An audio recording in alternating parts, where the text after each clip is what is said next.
அன்பான வணக்கம். தை திருநாள் தமிழரின் உயிர் துடிப்பு என்ற தலைப்பில் சில நிமிடங்கள் உங்களுடன் பேச வந்துள்ளேன். எனது பெயர் சூகா அதீதன், 6ஆம் வகுப்பு, BVB பப்ளிக் பள்ளி, ஈரோடு. தமிழர்களின் பாரம்பரிய பண்டிகையில் தைப்பொங்கல் மிகச் சிறப்பான பண்டிகையாகும். தை மாதம் பிறந்தால் வழி பிறக்கும் என்ற பழமொழி போல தை மாதம் புதிய நம்பிக்கை, புதிய முயற்சி, புதிய தொடக்கம் ஆகியவற்றை தருகிறது. தைப்பொங்கல் என்பது உழைப்பின் திருநாள். ஒரு பிடி அரிசி பெற விவசாயிகள் எவ்வளவு உழைக்கிறார்கள் என்பதை இந்த திருநாள் நமக்கு நினைவூட்டுகிறது.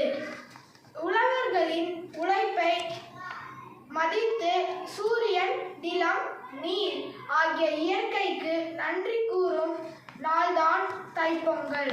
சூரியன், மழை, நிலம், நீர் இல்லாமல் உணவு கிடையாது என்பதை தமிழர்கள் உணர்ந்து அவற்றுக்கு நன்றி செல்லும் திருநாள் தைப்பொங்கல்.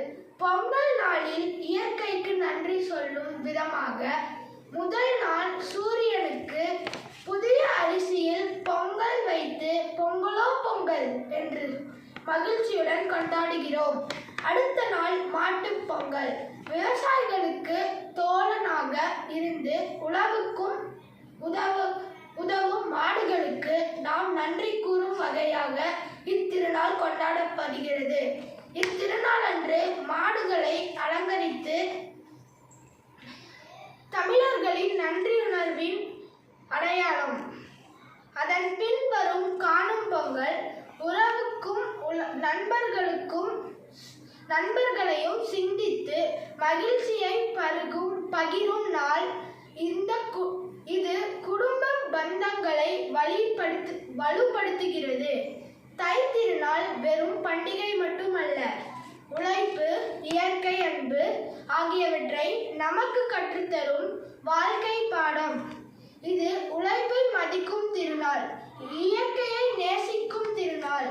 அதனால்தான் இது தமிழரின் உயிர் துடிப்பு என்று அழைக்கிறோம்.